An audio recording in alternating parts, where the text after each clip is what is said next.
이곳은 인천국제공항에 있는 긴급도움센터입니다. 군인처럼 보이는 건장한 외국인 남녀 무리가 옥신각신하고 있는데요. 그중 한 남성이 갑자기 소리를 지르며 자리에 주저앉습니다. 곧이어 그 남성의 주위를 외국인 남녀 무리가 둘러싸더니 다짜고짜 주저앉은 병사의 바지를 벗기기 시작합니다. 주저앉은 병사는 어쩔 줄 모르는 표정으로 온갖 욕을 내뱉으며 소리를 지르는데요. 대체 무슨 일일까요? 안녕하세요. 저는 아르헨티나 포병부대에서 장교로 근무하고 있는 루시아입니다. 저희는 올해 아르헨티나 모범 군부대상을 수상했어요. 그리고 포상으로 열흘간 단체 해외 휴가를 받게 되었지요. 이게 다 우리 팀워크와 높은 실전 훈련 성적 덕분이었는데요.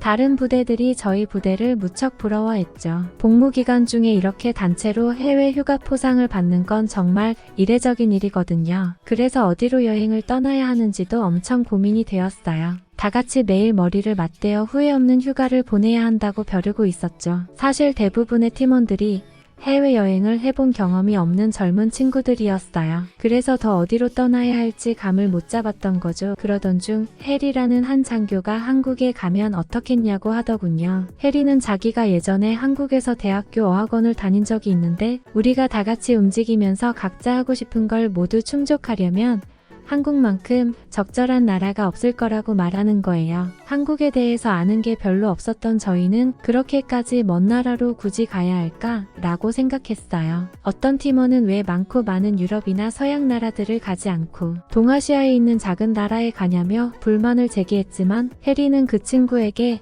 내가 갖고 있는 동아시아 나라에 대한 편견을 완전히 없애줄 기회라며 설득했어요. 다들 긴가민가 했지만 평소에 허튼 말을 하지 않는 해리였기에 다들 해리를 믿고 한국으로 떠나기로 결심했습니다. 물론 한국행 비행기를 타는 당일까지도 몇몇 팀원들은 정말 우리가 한국으로 포상 휴가를 가는 게 맞냐고 의심했죠. 그도 그럴 것이 아르헨티나에서 한국까지는 경유를 한 번 하면서 거의 30시간의 비행을 해야 하거든요. 덩치 큰 군인 10명이서 비행기 30시간이라뇨 생각만 해도 몸이 아파오는 것 같았지만 해리를 믿고 비행기에 몸을 실었습니다.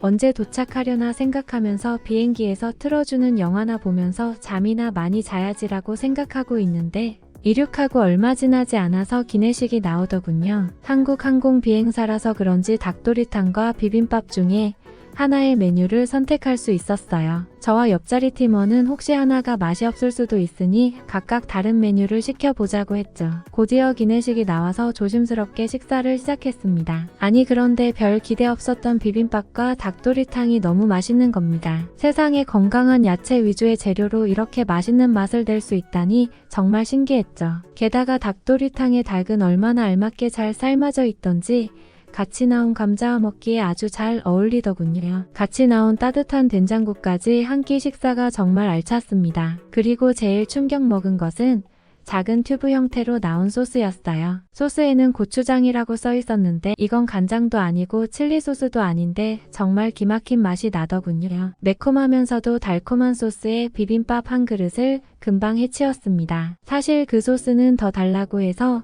집에 가져가서 먹고 싶을 정도였습니다. 보통 기내식은 맛이 없기 마련인데 이렇게 맛있을 수 있구나라고 생각하던 찰나에 승무원분이 와서 유창한 영어로 말을 거셨어요. 외국인 손님분이라 입에 맞지 않으시면 간단한 빵이라도 준비하려고 했는데 식사가 입에 맞으셨냐고 묻더군요. 음식도 너무 맛있었지만 한식이 입에 맞지 않을까봐 배려해주는 한국 승무원의 마음씨에 더 감동받았습니다. 기분 좋은 마음으로 비행기에서 틀어주는 유명한 한국 영화 기생충을 보면서 한국으로 날아왔어요. 정말 재밌고도 리얼하더군요. 영화에 나오는 짜파구리 음식은 정말 먹어보고 싶었어요. 한국에 도착하면 꼭 먹어봐야지 라고 생각하며 잠에 들었답니다. 길지만 행복했던 비행을 마치고 인천공항에 도착해서 우리 팀원들은 깜짝 놀랐습니다. 세상에 이게 대체 공항인지 거대 쇼핑몰인지 알 수 없을 정도로 수많은 가게가 있더군요. 게다가 식당은 세계 각국의 음식이 모두 마련되어 있는 것 같았어요. 아르헨티나에서 공항은 정막이 흐르고 약간은 차가운 분위기인데 한국 공항은 세계 각국의 사람들의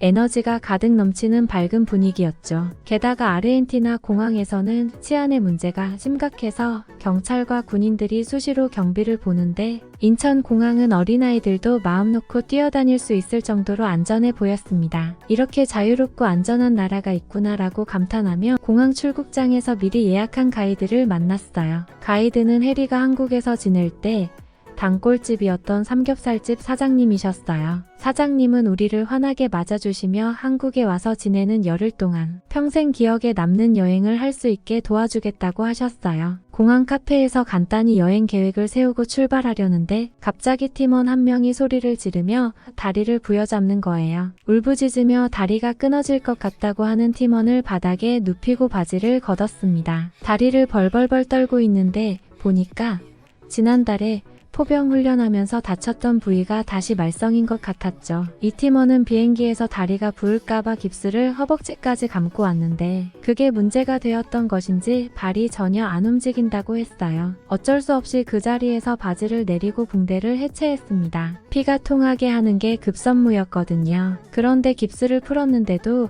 이 친구의 다리가 영 안 움직인다고 하는 겁니다. 다들 머릿속이 하얘진 채로 어떻게 해야 하나 식은땀을 흘리고 있는데 한국인 가이드 사장님이 갑자기 어디론가 전화를 하시더군요. 그러더니 누워있던 팀원을 빨리 업고 따라오라고 하셨어요. 저와 해리가 이 팀원을 업고 사장님을 따라가는데 사장님이 지하로 내려가시는 거예요. 아니 지하에 뭐가 있을 리가 없는데 바지 좀 내렸다고 사람들 앞에서 부끄러워서 지하로 데려가나 싶어서 저는 순간 화가 치밀어 올랐습니다. 지금 창피한 게 문제냐고 소리를 지르면서 사장님한테 화를 내버렸죠. 그런데 사장님은 아랑곳하지 않으며 빨리 따라오라고만 하는 거예요. 방법이 없어 일단은 따라가 봐야겠다고 생각한 저는 까무러칠 뻔했습니다. 가이드 사장님이 우리를 데려간 곳에 공항의료센터가 있는 게 아니겠어요? 세상에 공항에 이런 의료시설이 갖춰져 있다니 기가 막힐 노릇이었어요. 너무 놀라서 다리 힘이 빠질 뻔했지만 우선 정신을 차리고 동료를 데리고 들어갔습니다. 사장님과 해리가 상황을 정확히 설명한 덕분에 응급처치를 바로 들어갈 수 있었고 다행히 동료는 다시 다리에 신경이 돌아왔어요. 저와 동료들은 다친 팀원 때문에 한 번 놀라고 한국의 의료 시스템에 두 번 놀랐습니다. 이런 고급 시스템이 공항에 연결되어 있다니 아르헨티나에서는 정말 상상도 하지 못할 일이었습니다. 이 상황이 믿기지 않던 저는 의료센터 간판을 사진으로 찍었어요. 곧이어 사장님이 따라 나오시더니 사진 찍는 절 보시며 웃으시더군요. 그러면서 한국은 의료 시스템을 중요하게 생각해서 이렇게 사람이 모이는 곳에는 긴급 의료센터가 마련된 곳이 많다고 알려주셨어요. 치료가 끝난 동료를 데리러 안으로 다시 들어갔다가 저는 더 큰 충격에 빠졌습니다. 바로 치료비 때문이었는데요.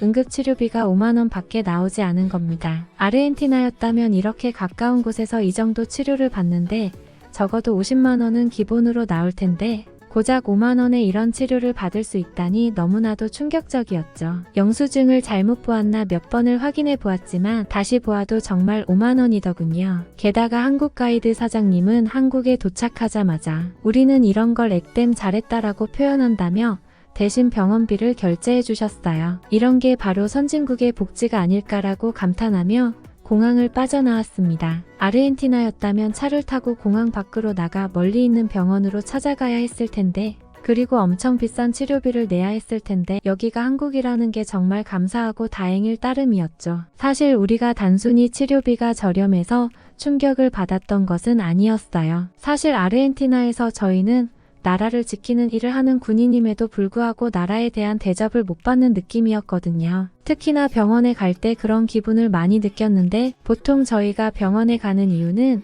10중 8구 훈련을 하다가 다치는 경우거든요. 그런데 그럴 때마다 비싼 돈을 내면서 알아서 치료를 해야 한다는 게 어딘지 모르게 억울한 마음이 들었던 거죠. 심지어 동네에 큰 병원이 없어서 항상 차를 타고 멀리 아픈 몸을 이끌고 치료를 받으러 가야 했었거든요. 그런데 한국은 이렇게 외국인에게도 고급 의료 서비스를 저렴하고 편리하게 제공해준다는 게 너무 놀라웠습니다. 선진국이니까 이런 게 가능하구나 라고 동료들과 입을 모아 칭찬했죠. 이 일이 있은 후 우리 동료들은 한국에 대해 완전히 다르게 생각하기 시작했습니다. 처음에 한국으로 가자고 했을 때 한국 같은 동아시아의 후진국을 왜 가냐며 무시하던 동료들도 달라진 눈빛으로 한국을 바라보기 시작했어요. 다들 스마트폰을 꺼내 들고 한국의 모습을 담느라 정신없었고 한국 문화를 하나라도 더 경험해보고 싶어 하기 시작했죠. 특히 다리를 치료받은 동료는 이제 한국은 자기의 제2의 고향이라며 만약 다른 곳이었다면 자기 다리는 아직도 고통받고 있었을 것이라며 눈물을 글썽였어요. 눈물을 훔치는 동료를 챙겨서 저희는 사장님이 예약해준 리무진 버스를 타고 검단 신도시로 향했습니다. 차를 타고 1시간도 안 된 것 같은데 사장님은 이제 다 도착했다며 내리면 된다고 하시더군요. 세상에나 저희는 한국 신도시 모습에 경악을 금치 못했습니다. 이렇게 높고 고급스러운 아파트들이 모여있는 곳이 있는 줄 꿈에도 몰랐거든요. 아파트 단지 안에 신기하게 차가 한 대도 없어서 사장님께 이 동네 사람들은 다 차 없이 사는 거냐고 물으니 사장님은 하하 웃으시며 차는 지하로만 이동하고 지상은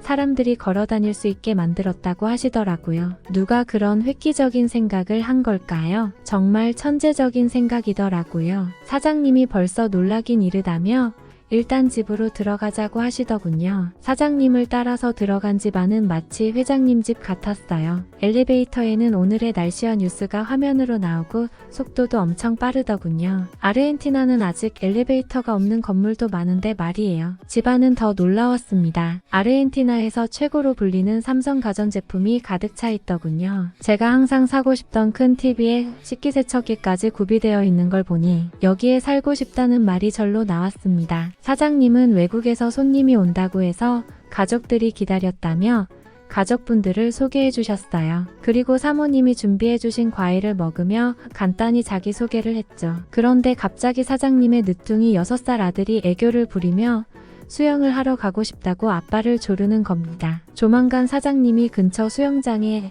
아이를 데려가시겠구나 라고 생각하고 있던 차에 글쎄 사장님이 저희에게 혹시 수영하고 싶지 않냐고 하시는 겁니다. 갑작스러운 제안에 당황했지만 수영을 무척 좋아하는 저는 당연히 마다하지 않았어요. 다만 수영장이 집에서 꽤 멀리 있을 텐데 다시 이동하기가 조금 귀찮을 뿐이었죠. 그런데 사장님이 여분의 수영복이 있다며 저희에게 수영복으로 갈아입으라고 하시는 게 아니겠어요? 이게 무슨 뚱딴지 같은 소리인가라고 생각하며 지금 여기서 벌써 갈아입니다. 라고 물으니 사장님이 이제 자기를 믿어볼 때도 되었지 않냐며 얼른 갈아입고 위에 겉옷을 입고 나오라고 하시더군요. 미심쩍었지만 사장님 말대로 겉옷 안에 수영복을 갈아입고 나왔습니다. 적어도 1시간은 차를 타고 가야 할 텐데 굳이 미리 수영복을 입어야 하나 불만이 생겼지만 일단 사장님을 믿어보기로 했어요. 그러자 사장님이 준비가 다 되었으면 따라오라며 집을 나서시더군요. 아니 그런데 사장님이 주차장이 아닌 1층으로 가시는 게 아니겠어요? 그러더니 옆동 건물로 들어가시는 겁니다. 영문도 모른 채 사장님을 따라 들어간 곳에는 충격적이게도 단지 내 수영장이 마련되어 있었어요. 세상에나 아파트 단지 안에 이렇게 큰 대형 수영장이라뇨? 이게 꿈인가 현실인가 싶어 동료들과 수근수근거리며 안으로 들어갔는데 글쎄 수영장 레인도 4개나 마련되어 있고 샤워장도 있더군요. 게다가 아이들이 사용할 수 있는 튜브와 구명조끼까지 마련되어 있었어요. 심지어 물도 깨끗하고 규모도 커서 아르헨티나에서는 이 정도 수영장을 이용하려면 아주 비싼 돈을 내야 하는 정도의 시설이었어요. 입장료가 엄청나겠다고 생각하고 있었는데 사장님은 수영장 이용료는 관리비에 다 포함되어 있어서 추가로 돈을 내지 않아도 된다고 하시는 거예요. 병원에 이어서 아파트 수영장까지 한국이 부자 나라라는 걸 알 수 있었죠. 깨끗하고 넓은 신식 수영장 시설에 동료들과 저는 너무나도 재미있게 수영을 했어요. 뻐지근한 몸의 피로가 다 풀리는 것 같았죠. 특히 수영을 좋아하는 저에게는 최고의 액티비티였습니다. 공짜라고 생각하니 더 재미있던 것은 두말하면 잔소리이고요. 수영을 마치고 샤워를 하는데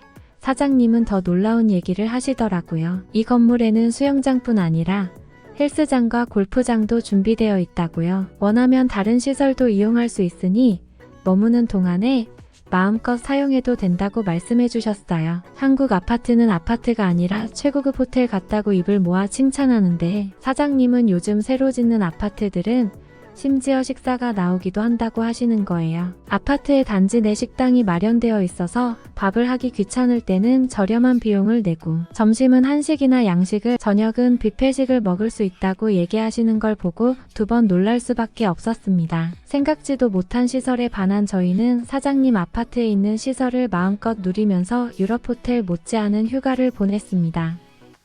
지금은 다시 아르헨티나로 돌아왔지만 한국에서의 10일은 평생 잊지 못할 거예요. 지금은 아르헨티나 친구들에게 한국 여행 후기를 들려주고 병원과 아파트 시설을 사진으로 보여주면서 요즘 선진국은 이 정도 수준이라고 한국 자랑을 하고 다니는 중입니다. 다음에 다시 한국으로 놀러올 날을 기다리면서 군 생활도 더 열심히 하고 있답니다. 아르헨티나에서 루시아님이 보내준 사연은 여기까지입니다. 루시아님이 안전하게 군 복무 생활을 잘 이어나가시면 좋겠습니다. 저희 채널이 이제 곧 구독자 수 2,000명을 앞두고 있습니다.